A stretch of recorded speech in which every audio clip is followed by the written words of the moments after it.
Mga nasa Luzon, gaya ng Metro Manila, ay kinakabahan na po mga sangkay kung sakaling tatama po itong The Big One. Ngayon may update po tayo tungkol dyan kasi panay po lindol no? Sa kabi-kabilaan po mga sangkay ng ating bansa ay patuloy ang paggalaw ng kalupaan.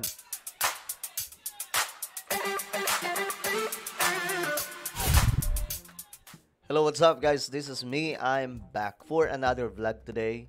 At ito pag-usapan po natin mga sangka itong patuloy na paggalaw ng kalupaan ngayon dito sa Pilipinas. At meron nga po tayong update patungkol po dito sa The Big One. No, ang mga eksperto mayroon pong inilabas na impormasyon. Kasi kinakabahan po ngayon ang buong Metro Manila. Anyway, bago tayo mag-umpisa, sa mga hindi pa po dyan nakakapag-subscribe, at gusto nyong lagi po kayong nai-inform sa mga nangyayari ngayon sa ating bansa at buong mundo, makikita nyo po yung subscribe button sa baba ng video na to. Dito sa YouTube, i-click nyo lamang po yung subscribe, i-click ang bell, at i-click nyo po yung all. Sa mga nanonood naman po sa Facebook, i-follow nyo po yung ating Facebook page. Alright, mga sangkay, may papakita lang ako sa inyong video. Sa ibang bansa, like Japan, ito po yung anti-earthquake technology nila. Tignan po ninyo mga sangkay ha. Kaya hindi po bumabagsak yung kanilang mga building doon ng ganung kadali. Ganito mag-react ang mga matataas na building kapag nagkaroon ng malakas na lindol. Ang una ay nagpapakita ng paggalaw ng building ng isang standard structure. Yung pangalawa naman ay isang paggalaw ng building na ginamitan ng seismic dampers. At ang panghuli ay ang paggalaw ng building na ginamitan ng seismic isolation technology. At ito na halos ang ginagamit sa mga building sa Japan. Galing, no? Sinisipirit nila yung building mula sa paggalaw ng lupa gamit ang mga specialized devices na nilalagay nila sa pundasyon nito. Okay, may tawag talaga dyan mga sangkay, mga panlaban po nila sa lindol. Tingnan po ninyo, tatlong magkakaiba mga sangkay na ginagamit po nilang sistema para sa pagpapatayo ng building doon. Kung kaya't hindi po ganun kadali no bumagsak ang mga building nila doon, mga sangkay, matitibay po talaga. Ngayon, sa Pilipinas, ang tanong, kung sakasakaling tatama ang The Big One, ano nga ba ang mga posibleng mangyari? No, kasi, mambihira, hindi po biro, mga sangkay, itong posibleng maganap. Matindi itong posibleng mangyari. Ang dami pong papanaw niyan, mga sangkay. Sipin nyo lang, buong Metro Manila, ang dami pong building yan. Maganap ang mga malalakas na lindol sa ilang lugar sa bansa ngayong buwan.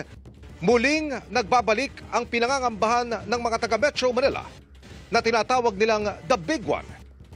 Bilang paghahanda, nag-inspeksyon ang mga otoridad sa mga eskwelahan at gusali sa ilang lugar sa Metro Manila. Ayun. Kasi may nagsabi, mga sangkay, na yung mga bagong building ngayon ay may system na daw pong inilagay o struktura na pagkakagawa panlaban na po sa mga lindol. Nakatutok si Sandra Aguinaldo. Dahil sa sunod-sunod na lindol sa iba't ibang panig ng bansa, nagbabalik sa kamalayan ng maraming taga Metro Manila ang tinatawag na The Big One. Ang pinangangambahang malakas na lindol dahil sa paggalaw ng West Valley Fault. Yung West Valley Fault, mula po yun sa Cavite, papunta po sa Bulacan. At ang sentro po, mga sangkay. Actually, yan po yung mga sentro. Pero yung mapupuruhan dyan, mga sangkay, talaga ang buong Metro Manila. Sa dinadaanan niyan, ang Barangay Pembo sa Taguig City.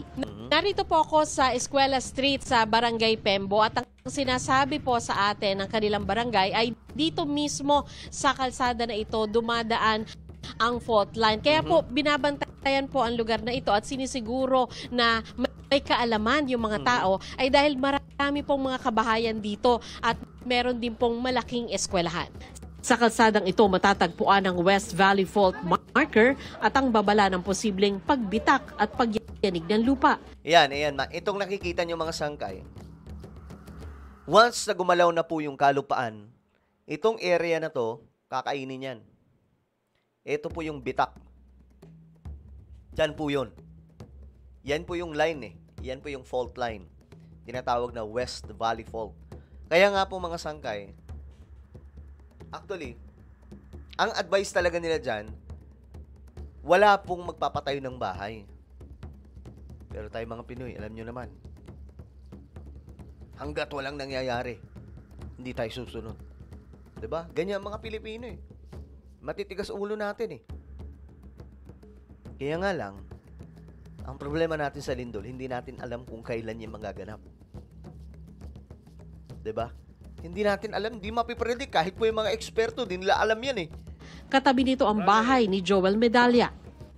Sabi niya, lagi siyang dumadalo sa mga seminar ng lokal na pamahalaan, kaya kahit paano'y handa siya sakaling lumindol. Dati akong zone leader dito. Kaya alam ko ang gagawin. Gawa nga lang siguro, depende rin na rin sa edad ko. Kung gaano ka liks yung kilos pa. Nasa Panginoon lang ako talaga umaasa. Nasa harapan lang ng Kawawa rin kasi yung mga kababayan natin, mga sangkay. No, may iba po talaga. Ito yung totoong situation ng Pilipinas since marami sa ating mga kababayan ay napag-iiwanan. Yung iba, sumusugal na lamang po. Kasi wala po silang malipatan eh. Kahit alam na po nila na nasa fault line sila, no choice sila eh. So, bahala na. Kontrabahala na mga sangkay. Yun po yung nangyayari dyan. Pembo Elementary School ang fault line ay sa barangay, tinatayang hindi bababa sa 2,500 ang estudyante rito. Dami. Meron po kaming disaster preparedness na ginagawa every year. No? So ina-update po namin yung SDRM ng barangay, ng eskwelahan. Kasama po yung mga pupils. Meron din po kaming hiwalay na community-based na seminars. Na ano rin kami na sa mga nangyari dahil talaga nakikita eh. Pinapakita sa TV. Yun. At saka yun, mga residente, nakahanda na rin sila dahil nakikita nila sa ibang lugar. So, aware sila dyan, mga sangkay. Nasa 74,000 ang residente ng Barangay Pembo, Dami. kaya kailangan ng matinding kampanya My para goodness. maihanda sila. Kailangan inform yung bawat isa sa kanila kung ano ang dapat gawin, kung saan, kung kanino makikinig, at kung ano kung dapat i-prepare sa mga ganitong pangyayari. Ang first na pupuntahan yung mga open court and mostly yung open service road dito sa taas. Yun po kasi yung mga open area namin. Yun po yung una kapag wag naman sana kapag may nangyaring hindi kanais-nais dito. Sa Pasay City, nag-inspeksyon ng lokal na pamahalaan at city engineers sa mga eskwelahan dahil sa banta ng lindol at pagkalat ng malatrang kasong sakit. Titiyakin daw nila na matibay ang mga gusali na bigay rin ng hard hat sa mga estudyante at guro. Sa Muntinlupa City, may mga barangay rin na dinadaanan ng fault line. Kaya nag-inspeksyon ng lokal na pamahalaan sa mga government building kasama ang mga eskwelahan. Magsasagawa rin sila ng mga earthquake drill. Pinagahanda ang mga taga Metro Manila sa The Big One. Isipin nyo yan, no? Imagine nyo yan, ang dami pong building dyan. Ayon sa report, mga sangkay, 60% daw po ng mga itinayong building, hindi na po naabutan yung tinatawag mga sangkay na building construction code na tinatawag, na kapag magpapatayo ng struktura, may susundin sila mga sangkay doon eh. No, na kung saan hindi po basta-basta babagsak 'yon. Pero sana ito yung i-adapt yung mga ganito. Kaya nga sabi nila, yung mga condo daw mga sangkay ngayon, yun daw po yung mga safe. Kasi may mga anti-earthquake na daw po na technology na inilagay o ginamit po sa sistema ng pundasyon ng mga building. Seismic isolation technology. At ito na halos ang ginagamit sa Sipin nyo yan mga sangkay, oh. mag-react ang mga matataas na building kapag nagkaroon ng malakas na Tumasayaw lang yung building, no? lindol. Ang una ay nagpapakita ng paggalaw ng building ng isang standard structure. Yung pangalawa naman ay isang paggalaw ng building na ginamitan ng seismic dampers. So hindi siya talaga basta-basta babagsak, lalo na itong isa. Okay. Dahil sa laki ng populasyon nito at sa rami ng mga gusali at infrastruktura. Grabe, tingnan nyo naman yan mga sangkay. Marami rin ang nakatira at nagtatrabaho sa high-rise buildings.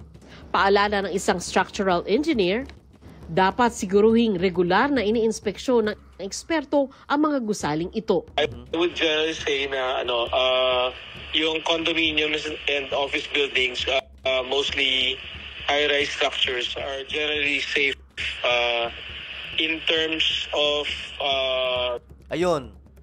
Sabi niya mga sangkay, I would generally say na yung condominiums and office buildings, mostly high-rise structures, are generally safe in terms of structural design. Ano yun? Ganito na ba yung pagkakagawa niyan? At ang panguli ay ang paggalaw ng building Yan, no? na ginamitan ng size Sana ganun, no, mga sangkay. Sabi naman dito, yung mga safe daw po, ito po yung mga modern na mga building. structural design. Kasi I believe that most developers, big developers, get reputable structural engineers to design their condominiums and office buildings. Para sa GMA Alright, so sana ito po yung pagkakadesign, no? seismic isolation Ayan, technology. At ito na halos ang ginagamit sa mga building sa Japan. Sinisipirit nila yung building mula sa paggalaw ng lupa gamit ang mga specialized devices na nilalagay nila sa pundasyon nito. Ayos, ang galing. Well, ang isa sa magagawa natin ngayon mga sangkays, pagdasal natin na hindi po mangyari yan. No? Ayon sa balita, umaabot daw po sa ano yan eh. Every 400 to 600 years, nangyayari yung paggalaw ng kalupaan. Yung may mga fault line.